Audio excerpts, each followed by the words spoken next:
Hello, good morning. Welcome to the Sunday Supplement. Coming up on today's show, Manchester City, they've blown the chance to win the title after Jose Mourinho masterminding one of the greatest comebacks of all time at the Etihad. Jurgen Klopp, he condemns the Liverpool supporters who attacked City's team bus before their Champions League quarter-final first leg on Wednesday night at Anfield. And football lost one of its greats this week when Ray Wilkins passed away at the age of 61. We'll look back at the life and times of the former England midfielder with our own special tribute later in the programme. Here to discuss all that and much more, Sam Wallace is the Chief Football Writer at The Telegraph. Simon Mullock is the Chief Football Writer at The Sunday Mirror. Chief Football Writers everywhere. Rob Draper is Chief Football Writer at The Mail on Sunday. Morning, guys. Good to see you, as ever. Don't forget, you can tweet the show at Sunday Sup. The best will appear on screen over the next 90 minutes. Let's have a look at the papers.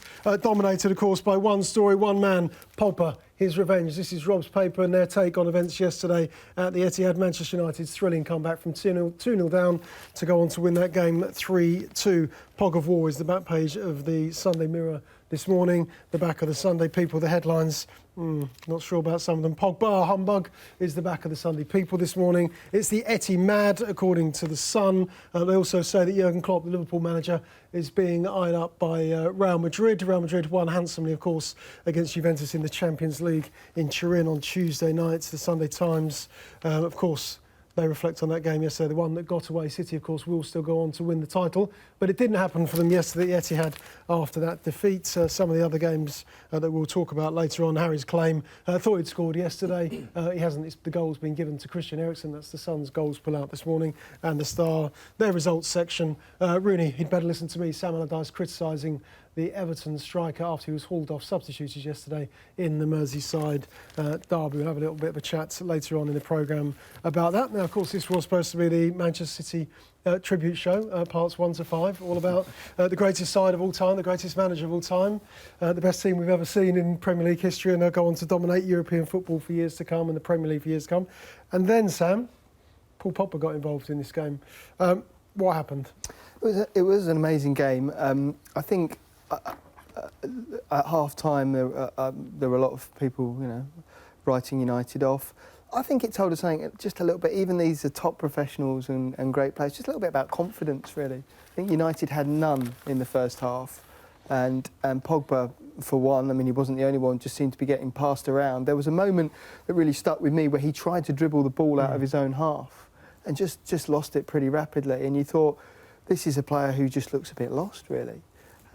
But it's amazing. It's amazing what just a slight shift in the momentum of a game can do. Because although City have been magnificent this season, and one thing that Pep Guardiola said afterwards is that Manchester United have got good players. They've got great players, and these teams they're not simple to put away. This is not an FA Cup third-round tie against League Two opposition. They are a good side, and as soon as they saw that opportunity, they seized it. I have to say, Mourinho said there were some interesting parts of his analysis afterwards. He said that he felt it wasn't as bad as everyone said at half-time. He talked up the three midfielders, Matic, Herrera and Pogba, who I thought, certainly Pogba was just getting passed around, really. And he said that all he did was ask Lingard and Sanchez to get involved in the game. Made it sound pretty simple, really. But as soon as the first goal went in, it just felt like a totally different game. And it does go to show, I think, in the end, that what Liverpool demonstrated earlier last week was that City, for a magnificent side, they do have weaknesses in defence, and that's evident. And even when Guardiola was asked about it afterwards, he didn't deny that. He just said, well, we're just going to have to score more goals, which is a fine philosophy, but I'm afraid that it has been shown in the last two games that they can be beaten. How do you reflect on the week so far for Manchester City, having lost in the manner that they did against Liverpool in the first leg at Anfield, Simon, and then being beaten at home by their big rivals, Manchester United? It's a strange one to kind of quantify the season, really, because if you'd have said to any City fan at the start of the season, you're going to run away with the Premier League, you're going to lift a domestic trophy, you're in the quarterfinals of the Champions League, I think most of them would have taken that. But it's got to the point they've been so dominant this season that it feels like a bit of they're going into the end of the season on a little bit of a damp squib. One of the things that has been exposed, I mean, Sam's absolutely right. We've spoken about City many times, possibly being the greatest team that the Premier League's ever seen, but great Premier League teams don't give up goals like that. I mean, I was talking to Rob earlier this morning, and I kind of compared it to a boxer having a glass jaw. It's very difficult to lay a glove on City, but when you do, if you can get close to them, then it only takes one punch and they're on the ropes. We saw that at Anfield early in the week when they gave up 3 goals in, 30 minutes? Well, 20 minutes, because, the first goal came after 10 or 11 minutes. Anfield earlier in the season, exactly the same. And yesterday, as soon as United got that goal, the tide of the game turned completely. United didn't have to do that much different to actually put City under pressure, and that's got to be a worrying thing for Guardiola, that a team that is in so much control of the game can allow a team just to change the course of the match, with one goal. I mean, the control they had was complete for the first 45 minutes. The control they had at Anfield for the first 10 minutes, again, they looked no sign of the drama that was to come. But as soon as they let a goal up, it's as though it kind of staggers them, and it takes them a long time to recover. And I think that's something that Guardiola has got to address. I mean, you wonder how many actual leaders they've got in that team. You look at the great teams like Arsenal with Vieira, United with Roy Keane. Have City got that kind of player that when it's going wrong and they need somebody to get all the players together? You look at Vincent Kompany maybe, but I don't think they've got that kind of warrior that will bring the players together, and I think that's maybe something that Guardiola needs to address. Guardiola was brought in, Rob, to make the difference in these key games. Champions League quarter-final, the first leg against Liverpool. Those are the moments of the season that matter, the pressure points, the pinch points of the season. Yesterday, you've got a massive... in terms of history, historical reference, this would have always been remembered as the day City won the title. And yet they blew it inside their own stadium in front of their own supporters, having got to put themselves in a strong position, commanding position, with a 2-goal lead. But Guardiola was brought in to change this mentality, wasn't he? Well, yes. I think Simon was saying earlier that some City fans were on websites and on Twitter were really annoyed that they'd missed this once-in-a-lifetime opportunity to humiliate United, and it was almost a greater humiliation than the Aguero last-minute goal, because at least United were in that title race when in 2012, which they weren't in this one, and this was in front of the City fans. They were being humiliated.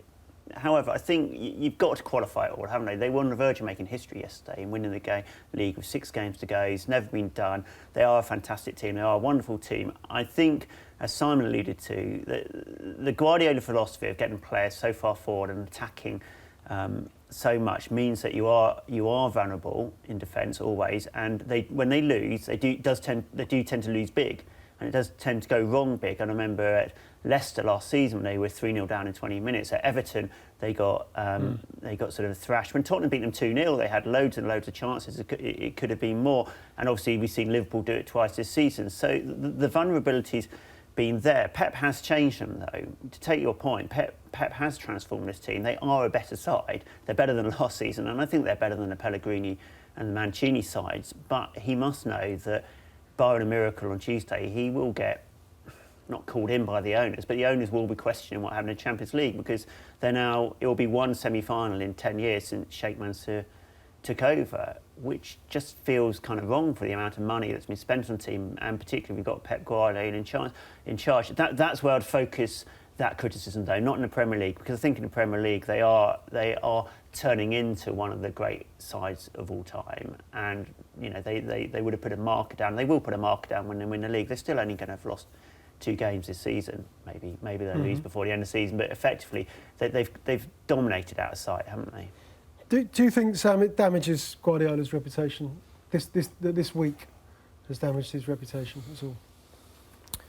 I don't think he's ever been considered unbeatable as a manager. I think it's more, his reputation has been more about the kind of the militancy of his philosophy, that he will only play a certain way, that his teams will always attack, that they'll always have more of the ball. I think that's a great reputation to have.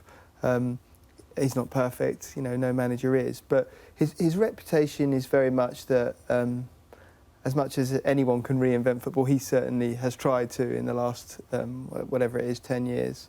And Rob's right. I mean, it's been a fantastic season, and I'm sure there's many Sundays where people have waxed lyrical around this table about how good City have been. Last week. There you go.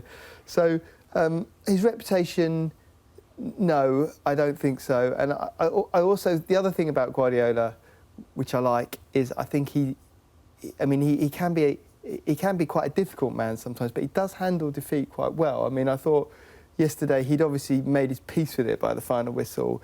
He didn't say anything that you thought afterwards was trying to deflect blame. He never. I mean, really, they should have had 2 penalties, shouldn't they? Certainly one for that young tackle on Aguero. Mm-hmm. He didn't linger on that, and I think that's to his credit. Sometimes, if a manager consistently sort of doesn't deflect blame, we sort of forget that. But I think he handled it well, and if that's all part of his reputation, then to go back to your original question, no, I don't think it damages it. I think he's the kind of manager whose teams, as we've discussed, do walk the tightrope a bit, and I like that. I think that's a positive thing. Simon, can I take you back to Friday and Guardiola's comments about Paul Pogba's agent, Mino Raiola, which we actually talked about a few weeks ago on this programme when Raiola had been very, very critical of Guardiola. And of course, it all goes back historically to his relationship with Zlatan Ibrahimovic at Barcelona. But why did Guardiola choose the moment before this game and its significance to talk about Raiola? Well, I mean, first of all, there was interest from City in Pogba before he joined United. I think they decided pretty quickly that the numbers being asked just didn't add up, and they basically couldn't afford him. This all boils down to the relationship that Guardiola had with Zlatan Ibrahimovic at Barcelona, and the way that both Zlatan and his agent feel he was treated unfairly. So there's bad blood between the two. And to be fair, there's bad blood between Pep and other agents as well. People have said that it was a kind of plant that he always intended to mention this in the press conference before the Manchester derby. Looking back at the way he answered the question, I'm not so sure, because he kind of reluctantly, he refused to answer it at first, and then he couldn't help himself. And that's the thing with Pep. Sometimes he does speak with his heart on his sleeve. And I think this was one of those occasions. I wonder if afterwards, when he'd actually said that he'd been offered Pogba and Mkhitaryan in January by Raiola, I wondered afterwards whether he thought, this was the wrong time to bring this out into the open. Because that had been festering away for 2 months. It has been festering, but it's the kind of thing we criticised Jose Mourinho for example. Now, if City win the derby yesterday, and Paul Pogba repeats his first 45 minutes in the second 45 minutes, then you say, masterstroke, the mind games have worked. He's got under Pogba's skin. But when you lose a game and the man that you've been talking about, who plays for another club, has scored 2 goals and turned the game on its head, then it looks a little bit foolish. Like I say, I think it was one of those occasions where Pep has spoken a little bit out of turn, and I think he'll realise that looking back. You mentioned that Guardiola doesn't get on with a number of agents. Is there any particular reason for that? I think he's ruthless, and I think when a manager is ruthless, you look at the way he handled Yaya Toure, for example, at both Barcelona and again at City. That upsets agents, that upsets players, and let's be fair, players can't speak out that much, but their agents can on their behalf. And when Pep hears a criticism, I think he always feels obliged to answer it. Yeah. I want to talk about Mourinho in a moment and the triumph yesterday, because it was a huge tactical triumph for him in the second half. But there was one notable omission on the substitutes bench yesterday, which we talked about on the way home last night, wasn't there? Where was John Stones? Yeah, I'm fully fit, we're told, but not even on the substitutes bench. I'm stunned, and it's not great for England that he's not even getting on the bench. I'm also stunned because it's clear Otamendi's had a fabulous season. I think the League Cup final, Company's come in and done very well, but I still think there are vulnerabilities with both those two. Company, just because he's not the player he was, when he was the great player, then you couldn't get at him. But I think the last 5 days has shown that when you do get at them, both those players have vulnerabilities, and both had really bad games yesterday. So Stones and Laporte must be doing something wrong in training not to get in front of, or maybe it's too soon. Maybe we'll see the changes now because they've had a couple of bad games. Prior to that, they were playing very well. But yeah, I worry about John Stones. He had such a good first half of the season, and you thought, well, he's a shoo-in for England. It's happened before. Everton, where he's had good first half of seasons and tailed off in form. I don't know if that's significant. Obviously, he had an injury which he he when he came back from the injury, he didn't look as sharp as he had been, and maybe he deserved to be dropped at that stage. But I would have thought him or Laporte would be looking to be straight in that team now, because the centre halves haven't played well in the last couple of games. Yeah, strange. Maybe Guardiola will shed some light on that decision before the game against Liverpool on Tuesday. Sam, in terms of tactical triumphs, how big a day was this for Mourinho? I always remember Tim Sherwood talking about Mourinho on the sidelines, and would look, a goal would go in, and he'd look at his watch as if to say, well, yeah, that was coming. That's when I expected it to happen. Was that one of those moments yesterday? Didn't look it in the first half, No. did it? I have to say, and but he wasn't particularly animated. There wasn't a great deal of animation, was there, on the touchline? Yeah, It was very much, yeah, okay. Yeah, he was. I think he did mention afterwards, didn't he, that was the company goal was the third set piece goal they'd conceded to City this season, because the two at Old Trafford were both from a set piece, and I think there was a bit of a reaction to that. I thought it was a definite half-time where he'd change, where he'd make a change, where he'd make a sort of statement substitution, and it might even be Sanchez, or it was going to. So, if tactical genius, if we're using that word, or acumen is to stick instead of twist, then yeah, I thought he was right, and he obviously got it right in that respect. Dare I say that sometimes managers, are a little bit lucky? I mean, that it would have been a very close call. I don't think anyone predicted 2 goals from Pogba today. But maybe I didn't think he'd be on the pitch at the start of the second half, so I did. One thing I would say is that it did feel that he was a bit more advanced in those opening stages, that he was in a position to score those 2 goals, which in the first half they just felt pinned back. But even, yeah. So to go back to the original question, I mean, he kind of matched up City's formation, didn't he? He does love those games. You go back to the Chelsea against Liverpool at Anfield in 2014 with the famous, when Steven Gerrard fell over and Demba Ba scored. He does love to spoil the party. And there was a word that Smalling used afterwards, where he said that the manager said to us at half-time, don't be the clowns, don't be the ones stood there while they win the title. And clowns was exactly the word that he used at Anfield that day. And he has this deep aversion to playing into the hands of opposing managers, to following the narrative that, it's inevitable that this time Liverpool are going to win the league, City are going to win the league today. And he's just good at that. He just seems to be able to use that to his own advantage. And again, you go back to that game at Anfield. I mean, who would have predicted that could have happened to one of, the English game's most, famous players? But he just seems to know how to get a result in those circumstances. He seems to thrive on it.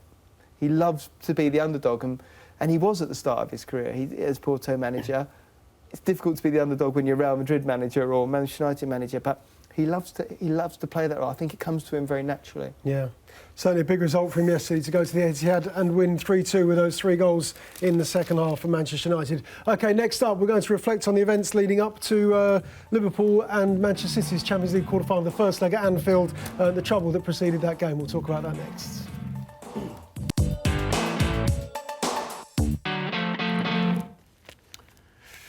We were just talking about when Sunday supplement goes wrong during the break, but of course we've got 3 very well-behaved guests this morning, haven't we? We'll do our best. We'll do our best. Let's see. OK, Sunday Mirror this morning, Simon, you've written a story about UEFA and set to punish Liverpool at the end of the season when the hearing, of course, into events leading up to the game, the first leg of their Champions League quarter-final against City is eventually heard. You do have the inside track on events on Wednesday evening. Just walk us through, Simon, the planning and the build-up to that game, if you would.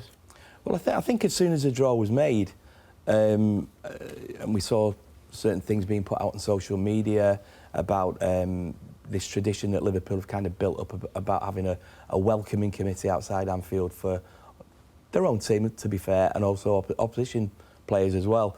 And very, very quickly, Man City approached Merseyside Police via Great Manchester Police to express their concern that this kind of thing could go wrong, given the fact that it was such a high-profile game. It was two clubs from cities that have been rivals for years. So City made it clear that they weren't happy about this situation developing, and we're given assurances, look, we're experts at this, this will be, this will go as planned, there won't be any problems. Then, sure enough, we all saw the scenes on Wednesday night, but I mean, the day itself was absolutely crazy. I mean, very early on, Merseyside police put out a statement saying that they were changing the route that the teams would take because there was some building works going on the normal route. I've never known a police force to publicise the route that a team bus will be taking before, and I just can't see the wisdom in behind that, especially given, like I say, that City had expressed their concern about what could happen. I'm also told that after this statement was put out and they knew the fans would be on the opposite side of the stadium, most of the fans would be on the opposite side of the stadium to welcome the Liverpool coach. City then asked for permission to go on the original route, and were told, no, we can't let that happen because we can't be seen to be misleading the public. Now, what comes first, the safety of players and officials and fans, because let's be fair, if one of those bottles that was thrown hits a supporter, they could have been in serious trouble. And so I think Merseyside police have got a lot to answer for, to be honest. You only had to look at the video as well. You could see people in the crowd from the videos throwing missiles, yet the police were facing the coach. I don't think a single arrest has been made. And this suggestion that it was a minority, well, again, look at the video, and unless somebody on Merseyside has developed a semi-automatic bottle thrower, then it was more than a small minority of people. And I think City, to be fair, I've not laid any blame at the door of Liverpool Football Club, but I think they are making representation through Greater Manchester Police again to ask Merseyside Police how this could be allowed to happen. And let's be honest, I mean, how do you stop it? I've suggested that if Liverpool do get through to the semi-final, there's a very good chance of that UEFA will ask Liverpool to put an exclusion zone around Anfield so that the fans can't gather in such numbers to welcome the coaches. But again, that is outside the stadium, so that's a decision that's down to Liverpool and down to Merseyside Police. I mean, I remember 30 years ago.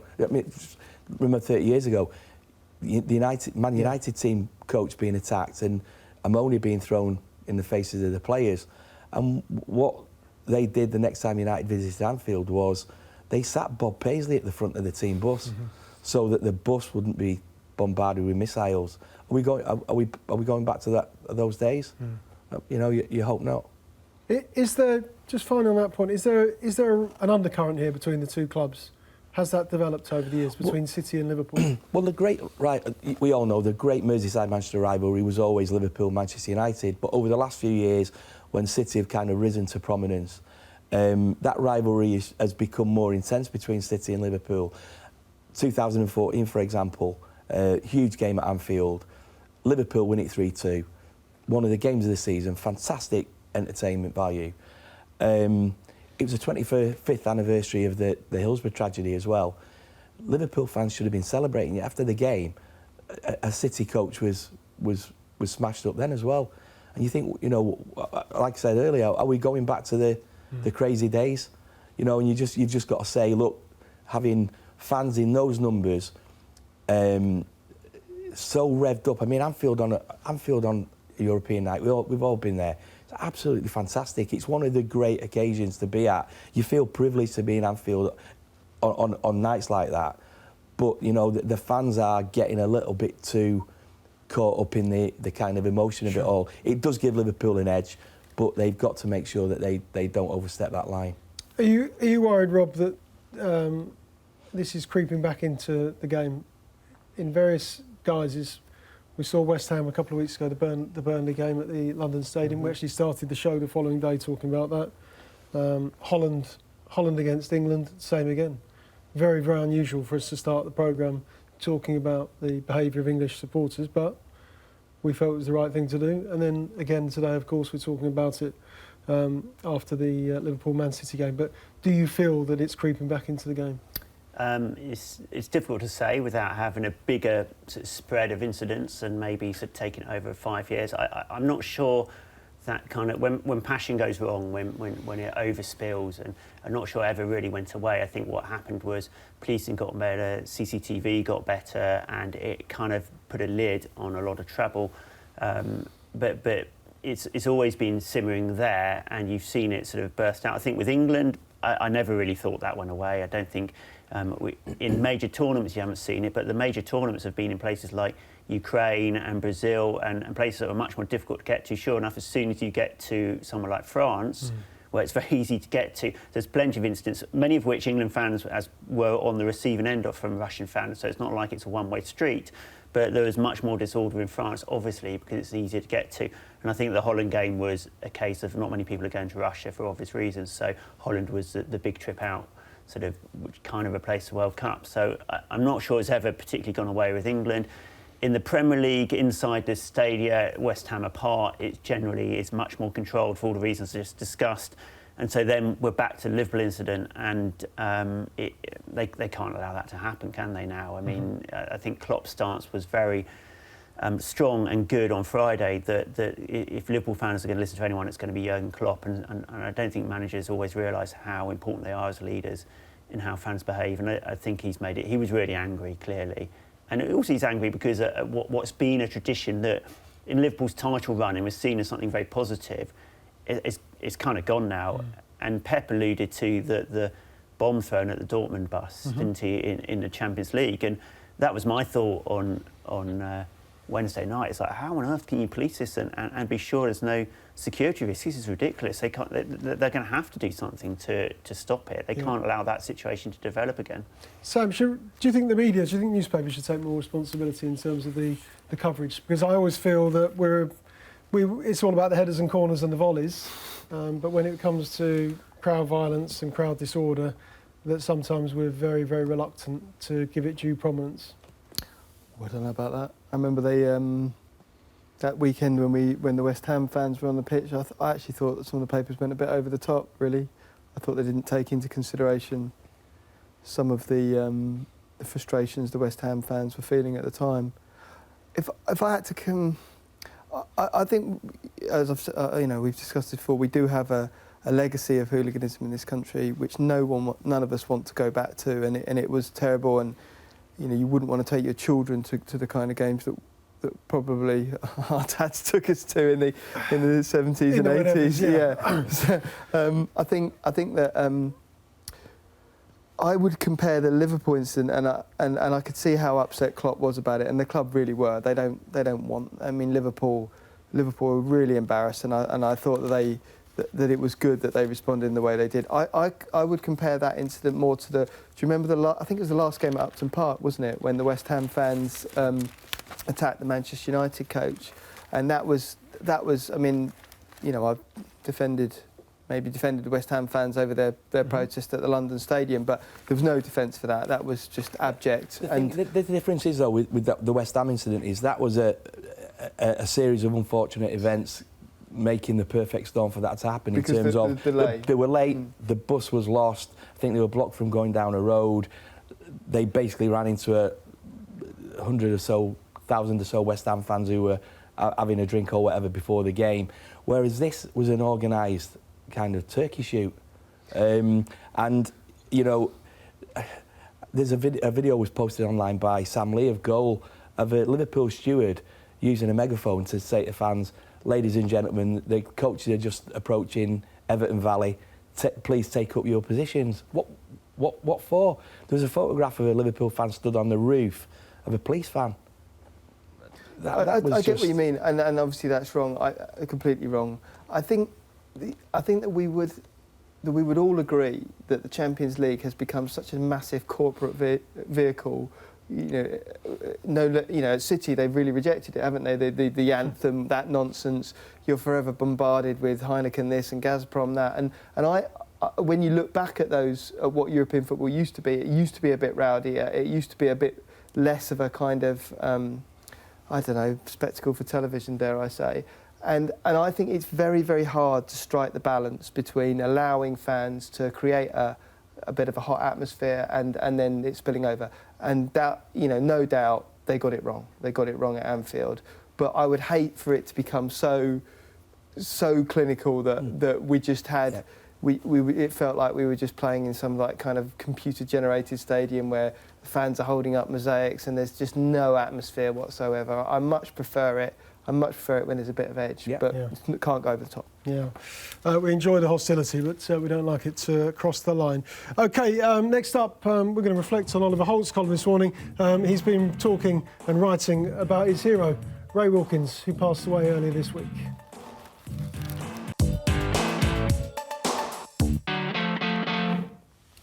Welcome back. With us this morning, Sam Wallace, Simon Mullock and Rob Draper. Let's just remind you what's in the papers this morning. The Sunday Times, there's all the back pages and front pages, the sports sections. They're talking about this man, Paul Pogba, scoring twice yesterday for Manchester United. An amazing comeback at the Etihad to win 3-2. It's the one that got away. Of course, City will go on to lift the Premier League title eventually. The Pog of War is Simon's paper, the back page of the Sunday Mirror this morning. It's the Etihad is the back of the Sun. Real Madrid eyeing Jurgen Klopp. 2 Champions League wins in a row and possibly a hat-trick for Zinedine Zidane. Might not save his job yet. The Daily Star, their results section, Wayne Rooney, he'd better listen to me. That's Sam Allardyce's warning to his striker after he substituted yesterday, hooked in the Merseyside derby. The goals pull out in the Sun. Harry's claim, he can claim that goal all he likes, but it's been given to Christian Eriksen. And we're going to come on to this right now, which is Oliver Holt's column this morning in the Mail on Sunday. Cultured, clever, and ahead of his time. Ollie has written a piece about Ray Wilkins, who sadly passed away early this week at the age of 61. Rob, you were privileged to know Ray Wilkins very well. Of course, we all knew him around this table. But you got to see a lot of him as a footballer. Yeah. We saw a lot of him as a coach, and we saw a lot of him as an analyst, and we saw a lot of him in the game. What was it about Wilkins that touched... Why did he touch so many lives in such a positive way? He was such a kind person. I remember as a young journalist, he was about 22 years old, and you had to phone up footballers, and they didn't have a lot of time for you a lot of the time. They still don't, frankly. And Ray was a genuine star at the time. In his 30s, had played 84 times for England, and he'd pick up the phone and within a couple of weeks be saying, "Oh, hello, Rob, how are you?"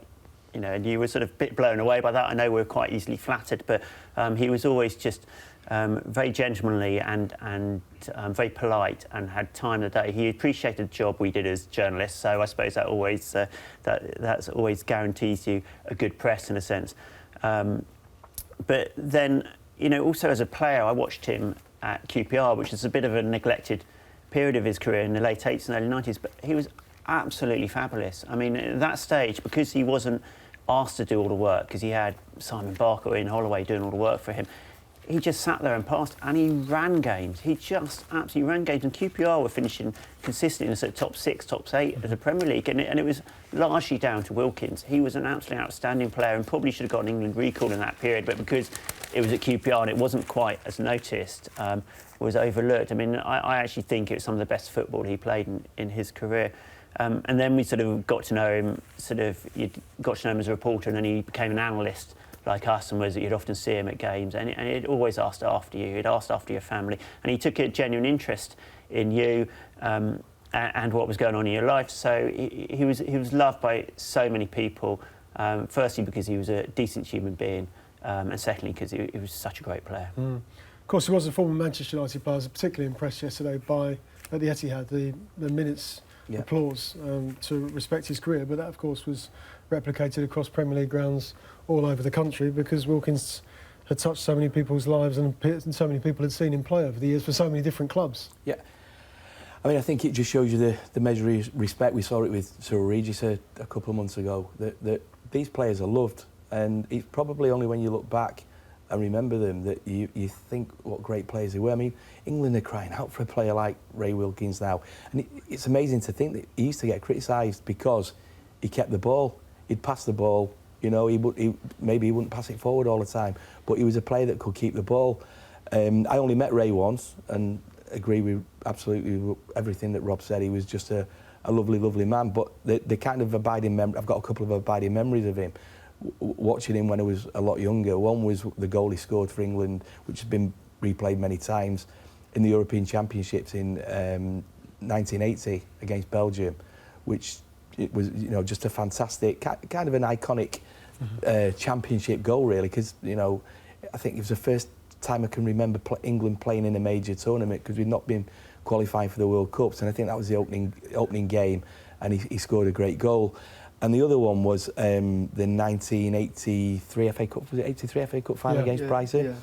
And my dad's a Man United supporter, and I went to the bathroom, and I was coming back into the living room, and I heard my dad, and he didn't quite put it like this, but his words were, "Don't shoot from there."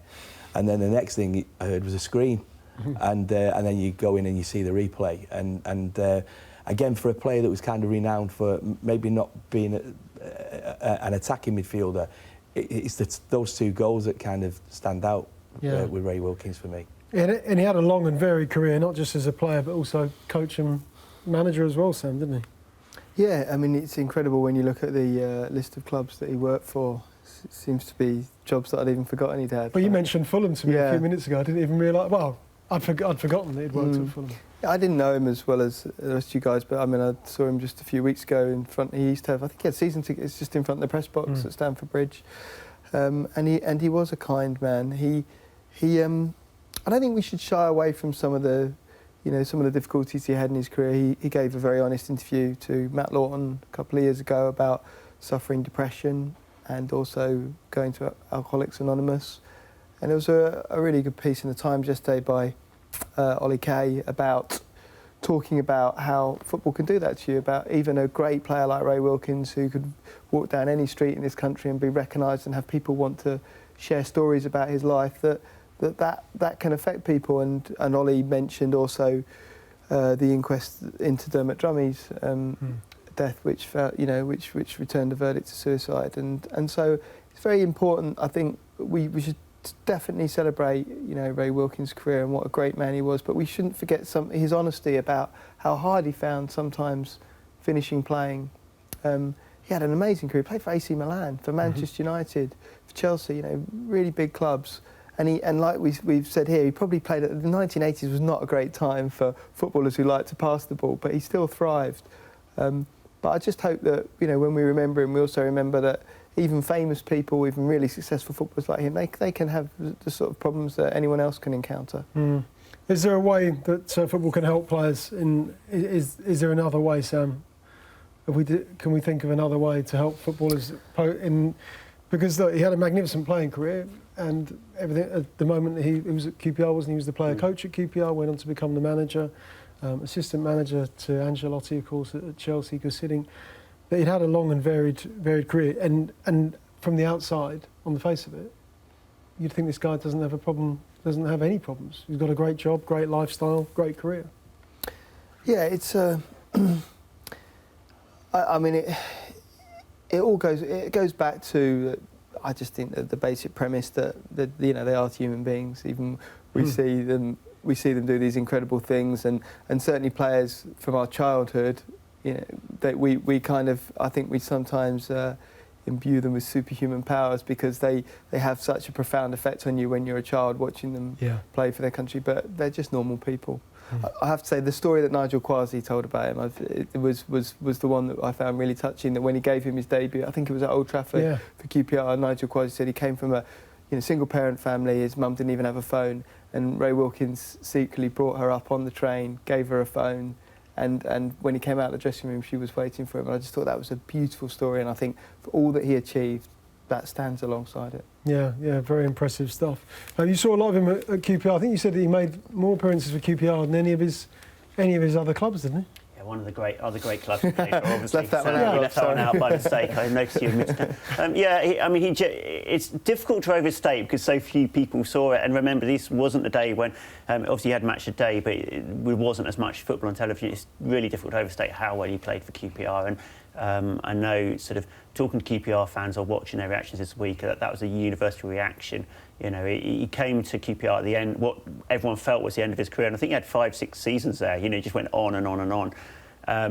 I think picking up on Sam's point, Ian Holloway, who was his midfield partner, said this week that he felt there was a bit of a sadness about Ray, that he wondered whether the game accepted him, and I think that was true. You felt that in sort of the latter half of his career, his life, the second half of his life, and I think that second half of life thing it's just really difficult for professional sportsmen, for footballers. So in effect, the better you've been, the harder it is to adapt to being normal, to being maybe an average manager or sometimes a not very good manager. And that's a really difficult adjustment. So that sure is the psychological area where it's really hard for people to manage.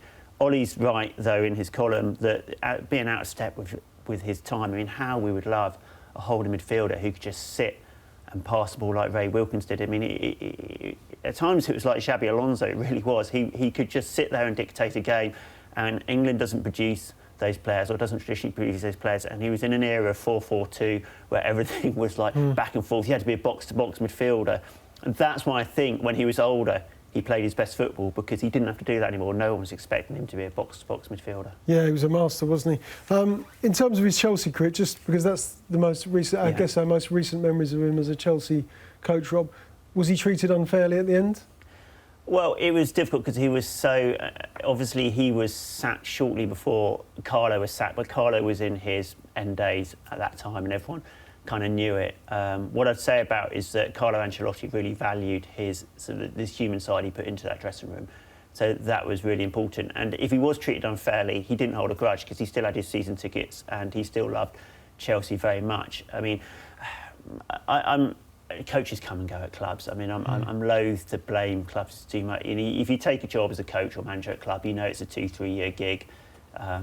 It's not going to go on forever. So be careful taking jobs with clubs you really love, because they will break your heart. But to be fair to Ray, I think he was professional enough to know that he was very upset about it at the time and angry, I think. But he was also angry on behalf of Carlo, because he felt Carlo was a really good manager. He wasn't being given a fair crack of the whip by the board, and I think a lot of Ray's anger was about that. And of course, Carlo went at the end of that season. Yeah, but he handled it with his usual classy manner, didn't he, when he did leave Chelsea? There are some fitting tributes this morning in the Sunday papers. Graham Souness is one of them. Ray was one of the best senior pros I ever had. That was his manager at Rangers, and of course he was at Ibrox. And Oliver Holt's column that I mentioned earlier on in the Mail on Sunday.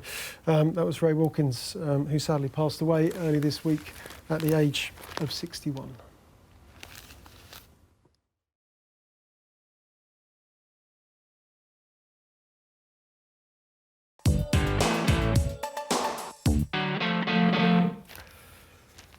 Let's talk Tottenham, shall we? Yes.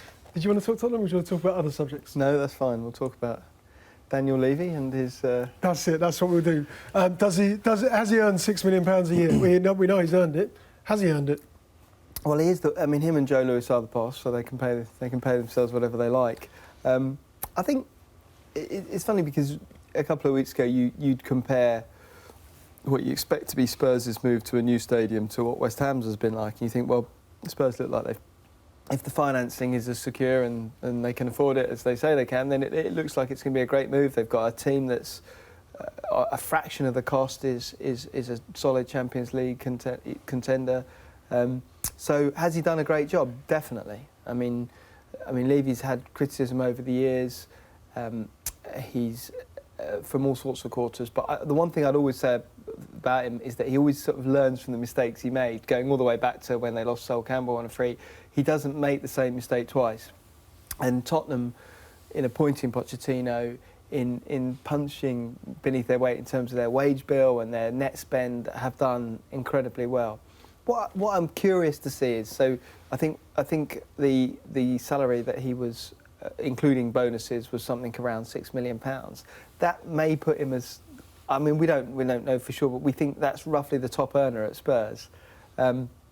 And as much as people might choose to dismiss it, that's an interesting dynamic. Now, again, in some respects, you have to trust his judgment, because he seems to get these things right. But footballers tend to be, a lot of footballers, and certainly their agents, they take notice of these things. You know, they do measure their worth down to the last pound note.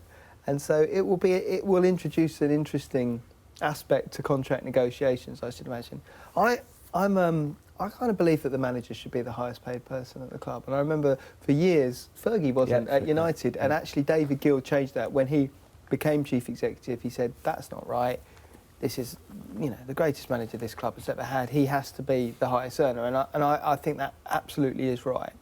And I don't think you can underestimate how much the talk of wages and salary has at a football club in the daily life of these very rich young men who have this small part of their lives to accumulate this wealth. So I can see why Daniel Levy feels he deserves it, and he is the boss. He can pay himself what he wants. But I think what will be interesting now is when, if he tries to do a new contract with Dele Alli or Harry Kane's new contract, how does that then play into those negotiations? Because any agent will use whatever tool at their disposal they can to get a better deal. Yeah. Will it affect those negotiations, Simon, do you think? I think it will affect those negotiations without a doubt, because as Sam says, agents will pick up on that straight away, and they will be saying, well, Daniel Levy's not going to score 30 goals a season wearing the number 9 shirt. Well, he's going to build you a nice new stadium, though. 61,000 seats in it. Exactly right. He's done a fantastic job. Spurs are a great side, absolutely fantastic team to watch, fabulous individual players, and you look at the kind of market value of those players, and it's astronomical. Going back to Fergie, I can't really repeat what he used to say about Daniel Levy. We used to buy all his players. Well, on the surface of it, it wouldn't sound very, very complimentary, but he meant it in an admiring way. He thought Daniel Levy was fantastic because he always got the best deal possible for Tottenham.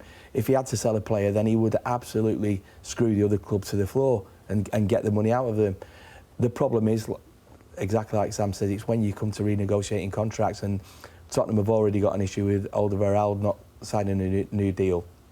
And I think when he hears about the chairman earning £6 million a year, his agent will obviously go to that negotiating table and say, well, let's have parity. He's a top player, he's an asset to the club.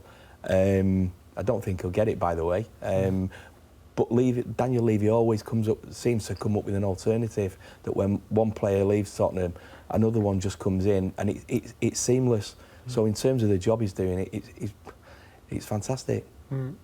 Well, we saw with Sir Alex Ferguson all those years ago, when he discovered the wages that George Graham was picking up at Arsenal, that he soon changed that. Well, other chief executives, I know Ferran Soriano at Manchester City, Ed Woodward, executive vice chairman at Manchester United, think, well, if he's on 6 million, I should be on 6, 7, 8, 9, 10. Well, I'm sure they will, but they might want to do as good a job as Daniel Levy has done if they want that sort of money. And I think you can't underestimate how well he's done that job over the last 10 years, building that club, as Sam said. And I think, of course, agents are going to try and use this, but to be honest, any agent who walks in saying, well, how come Daniel Levy's earning that much, is going to get pretty short shrift. You don't get anywhere criticising your boss's salary. It doesn't get you anywhere. They just have to live with it and lump it. I don't think it'll make any difference to the Alderweireld negotiations. Tottenham have made it pretty clear where they stand, and he's not even getting on the bench at the moment, and that is the Tottenham way.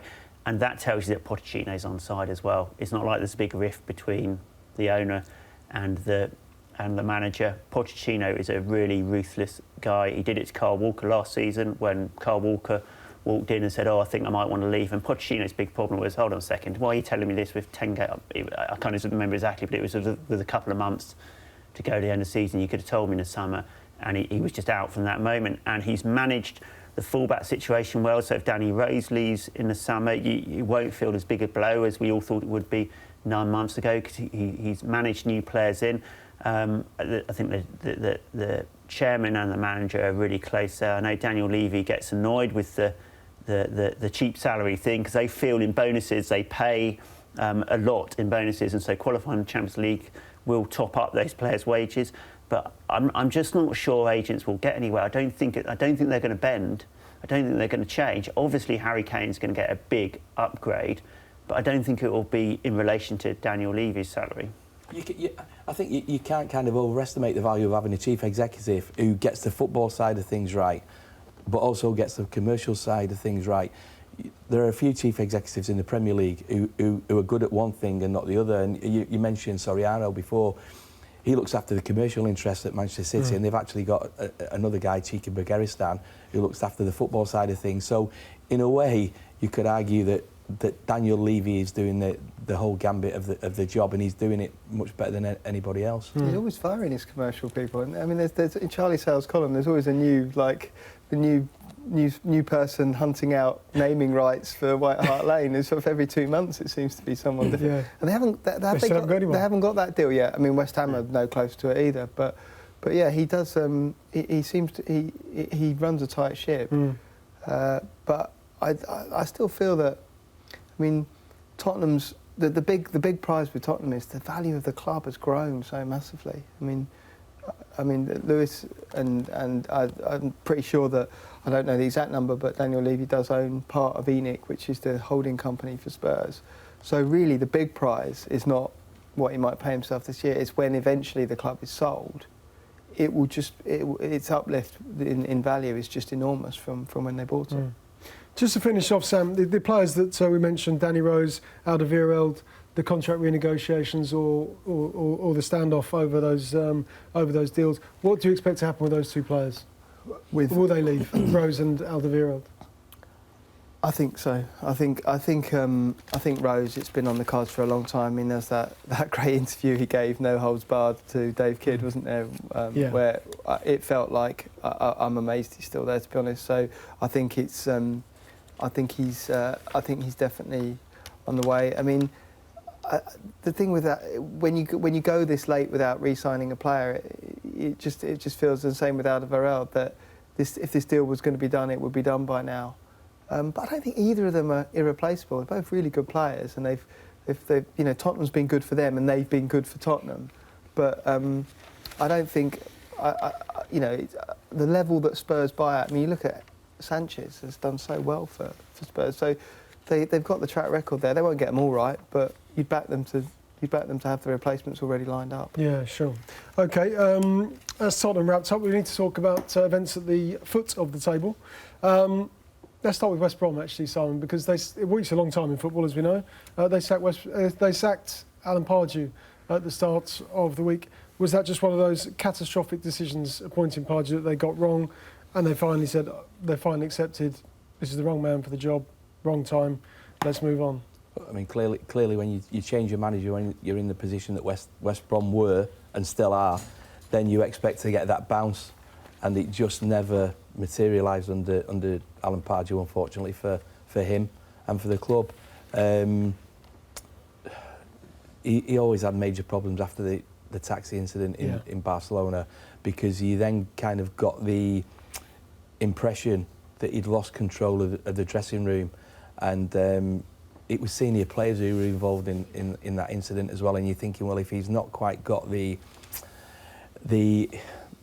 support of those players, then he's in desperate trouble. And there's been some stories this week that have come out since his departure about how he treated young players, which, if true, was pretty poor, to be honest. Right, but the analysis was brutal, wasn't it? Extremely brutal, and it just felt like that as soon as he left the club, there were people queuing up to kind of stick the knife in, really. So it was just one of those appointments that went wrong. West Brom felt that they needed to make a change in the position they were in. Alan Pardew was available. It's just gone wrong. Be really interesting to see who they go for next, I think, because Michael Appleton's obviously a contender, and as people sort of tend to throw Blackburn and Blackpool at him, but he did brilliantly at Portsmouth for a while, keeping them afloat. And the other one is Dean Smith at Brentford, who's built a really good career at Walsall, and then Brentford play excellent football, and he's just one of those managers who flies under the radar a bit, really. But he certainly earned his opportunity, for a shot at a club, the sort of status of West Brom. Yeah. Do we just accept that? Do we accept now that West Brom will be playing Championship football next season, Rob? Yeah, I think you must have accepted that for a while now, and I think it's interesting that from what you're hearing from West Brom is they've taken on board. I actually think if they kept Tony Pulis, they probably still would be staying up, because that's his record. But they were out of the bottom three when they sacked him. They weren't in the bottom three when they sacked him. And the manager they're going to appoint, though, is that what they're saying is going to be a manager who embraces more of the style of Tony Mowbray when they were quite an attacking side, and Roberto Di Matteo, and even under Hodgson they were quite a sort of more of a footballing side, less of a reductive side. And it's a dilemma for clubs of West Brom's size, because Tony Pulis is the master. He's the Pep Guardiola of staying in the Premier League, isn't he? He just knows how to do that. But at all of his clubs, eventually you find fans begin to tire that, and it happened at Stoke. And then it's a kind of, oh, be grateful for what you've got. But obviously fans want a bit more than just being in the Premier League. They want to be entertained. Just spending, particularly the older you get as a season ticket holder, I think you go, well, actually, it's as much about the performance as about staying in the Premier League. Clearly no one wants to go down. And I think that's a dilemma that clubs like West Brom have to think, well, what are we here for? What is our vision? What are we about? Because if it's just about staying in the Premier League for the money, well, that's good for the owners and it's, superficially good for the fans, but eventually fans do tire of that and they want more, but that comes with risk and that comes with possibly playing open football that's going to make you vulnerable. They're going to have a year to decide, though, I think, in the Championship, or maybe longer, to decide what they're about and what their vision is. I remember this time last year, Tony Pulis was telling West Brom fans that it doesn't get any better than this, and was hammered for it. And you just wonder now whether those same fans are thinking, you know what, maybe Tony Pulis was right. The problem you've got with saying that is it's understandable, but then you can look at Leicester City. Yeah. Exactly, and you're killing the dreams of supporters who go through the turnstiles. But I don't think supporters don't expect to win the Premier League like Leicester. I mean, you dream of winning the Premier League, but you don't expect that.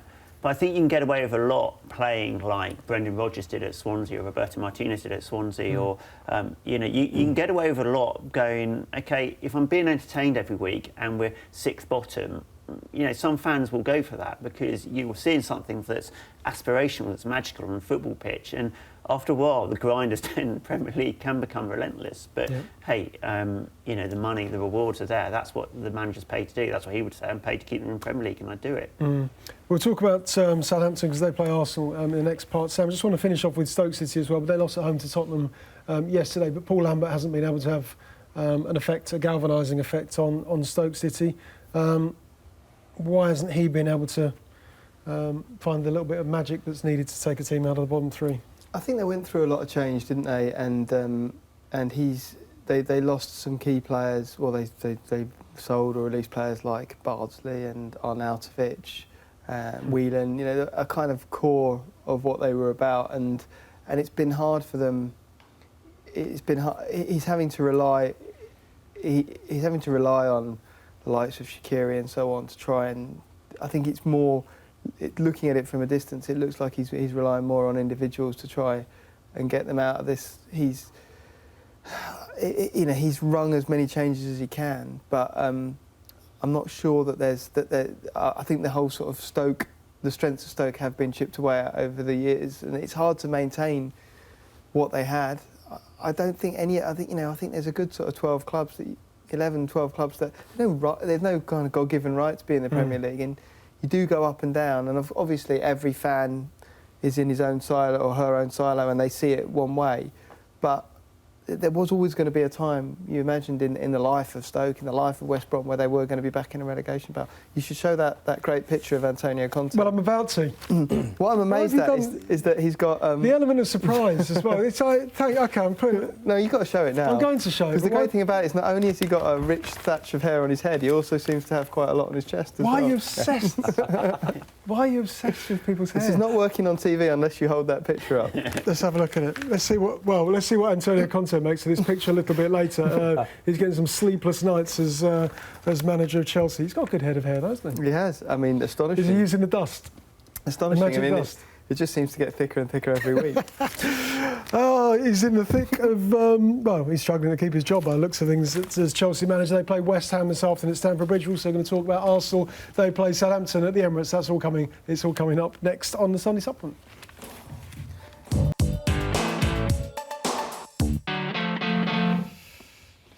OK, unless Sam wants to talk about Antonio Conte's full head of hair, we will discuss Arsenal Southampton this afternoon at the Emirates, Rob. I was there for the CSKA game on Thursday night. An excellent performance by Arsenal. Of course, it will give them confidence that they'll survive the second leg this week on Thursday night and be into the Europa League semi-final. Do they go all in for the Europa League? or do they try and win their fans back this afternoon at the Emirates in the Premier League against Southampton? I'm sure Wenger will say the latter, but it's clear their seasons have flipped over. At the start of the season, it was no one cared about the Europa League, and the atmosphere at the stadium was pretty grim for those games, other than when the away fans came, and the half empty. And now you're seeing the reverse. You wonder how many will turn up this afternoon. It's a perfect storm of Arsenal sort of protest, and that we've seen them get angry in the past, but this kind of, I think, hurts Wenger more. The apathy, the kind of, well, we big thing to turn you back on the team, I think, Rob, to decide to make that decision, no matter what the circumstances, not to go and watch your team. I agree, but then that's your choice, isn't it? You buy your season ticket, and I think this is what will hurt Wenger the most. Stan Kroenke's been incredibly loyal. He obviously likes Wenger, but he's been loyal in circumstances in which Wenger's been doing the job for him and getting him in the top four, and really outside the top four, it doesn't. I'm never quite sure how much it matters for some of these owners. Winning the league, obviously they'd rather win the league than not. I mean, let's not be silly, but really, it's that you feel it's all about making top four and qualifying for the Champions League. But now he's not doing that, and now the fans aren't turning up. Does that translate into season ticket renewals and people not renewing? Does that translate into people not taking corporate seats and corporate takings going down? And that's when it's going to hurt a manager like Wenger, whose calling card has always been, well, I'm the manager who gives you consistency. I always get the football results, which bring the financial results. Those Arsenal fans pay a lot of money for those season tickets, so that's not a light decision you're taking not to turn up. But they are at a point where a lot of them are disillusioned because they've seen this script before, they've seen the same story, and it's difficult to keep believing in the team in that way. But I think for the Europa League, and assuming they make the semi-final, those games will be full and people will be up for them. And rather like Manchester United, they're going to have a similar season to Manchester United if they win the Europa League, aren't they? And then it's going to be, we're back into the same old problem. Will that be 4 trophies in 5 years, I think, for Wenger? Which isn't a bad record. And they obviously lost the League Cup final, but they're not far off Mourinho's season from last year if they win the Europa League. I just think they're heading towards the same scenario as the end of last season. Like, if they win that final, well, where do you go with Wenger? Do you stick or twist? He's back in the Champions League, he's won a trophy. Have the demands changed over the years of managers at the higher end of the Premier League, Simon? That you've got to win the Premier League this season. Well, OK, there's 4 or 5 teams who think the same and believe that they can do it. It has. I mean, everything's instant. Every supporter thinks that their team, certainly of clubs in the top 4 or 5, think it should be their team that is winning the league, and if it's not their team winning the league, then they want answers. I mean, I've seen on social media Arsenal fans being criticised for not turning up. I think that's pretty brave, to be fair. If you shelled out money for season tickets and you don't turn up, that is a very big statement about the manager, about the direction that the club's going in. Would you do it? Would I do it? Possibly not. I think if you support a club, then you support them in the good times as well as the bad times. But clearly they feel they're at a crossroads now where a change has to be made, and they don't think that the board at the Emirates is actually going to do it. So they're making their feelings known by staying away from the football games. And I think in terms of the people that sign the cheques, that is when things really do start to change, when people stop renewing season tickets, when people stop buying tickets for big European games. You would think that would kind of open a few eyes, and maybe they will begin to realise that the kind of patience with Arsene Wenger in terms of the Arsenal support has come to an end. Do you still enjoy going to watch Arsenal matches, Sam? Do you still enjoy, if the assignment is Arsenal at home, let's say against Southampton today, would you have the same feeling as you would have done, let's say, 10 years ago? I have to say that, and I know all of us around the table are in a lucky position where we pick our games on a Saturday or a Sunday. So you wouldn't be going to Arsenal Southampton? No, then it's just not the big draw anymore, I'm afraid. And that's not to demean the years of great football we've seen at Highbury and then at the Emirates and that European Cup final in Paris. So I have to say that immediately you want your Thursday nights, that's a bit of a downgrade. And I have been at a few. I was at the Cologne game. I don't know what it says about my career that I was sent on Thursday nights. You and Arsene Wenger. That's you're going down together. I think he's going at the end of the season. I don't think there's much doubt about that. I think it's going to be very hard to sustain the case for another year, even if they win the Europa League. I just think it feels right. I hope because I think he's a decent man and he's been great for football. I hope it's good for him too, because I think he'll get another job. I really do. I don't think he's going to quit like Fergie. I don't think he's ready for retirement. So I think with the passage of time, I think both parties will look back on it as the right thing for both of them, however painful it is. The big question for me is who's the next one? And I think if you look at all the appointments that have been made by Ivan Gazidis in the backroom staff, obviously Sven Mislintat is a major figure there now, so it won't be Thomas Tuchel because the two of them fell out at Borussia Dortmund. And we think he's going to Paris Saint-Germain. Is that right? Well, there you go. So I think you're looking at Jardim at Monaco is a possibility. You've also got a Spanish technical director, so is there someone there who they've got an eye on? I think certainly the sort of the Arsenal the reporters that cover Arsenal are starting to look at the pieces falling into place and often you can kind of, when you've covered a club for a long time, and I wouldn't count myself as one of those sort of experts, but someone like Jeremy Wilson on my paper, that I think they can finally see that the plates are aligning and that certainly the way they're writing at the moment, it seems to me that there will be a change, and I think in the next month or so, I think we'll have a clearer idea of who that'll be. OK, that's Arsenal against Southampton. Just want to mention Chelsea, West Ham, because will there be a change there? Conte didn't seem very happy with Gianluca Vialli. Of course, played with him in the same Juventus team back in the day. But Vialli, of course, said that Conte couldn't wait to get out of Chelsea and was leaving at the end of the season.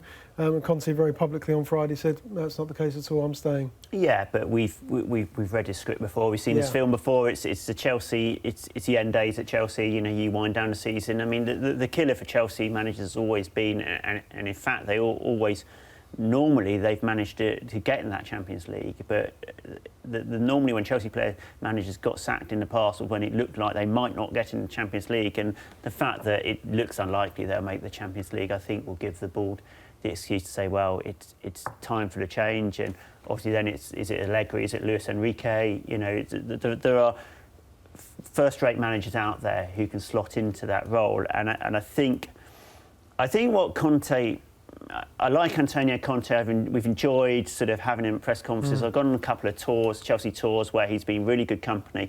But I think he kind of felt he was coming to a club, the image of Chelsea, that we spend big and we get these players. And people are a bit surprised that the club doesn't really run like that anymore. And it is, financial fair play, and they try to balance the budget. And I think managers have to realise that coming in, that they are going to be under control. And I'm not sure Antonio Conte is the ideal man to have when the board is saying, no, we can't spend that, we've got to do that, because he really thinks big. He wants to win the Champions League. He wants to enhance his reputation in the club. Yeah, certainly does. 11 points off fourth. He hasn't done it this season. OK, that's all we've got time for, unfortunately, today. Thanks very much to the guys. Thanks to Sam, to Simon and to Rob for their company.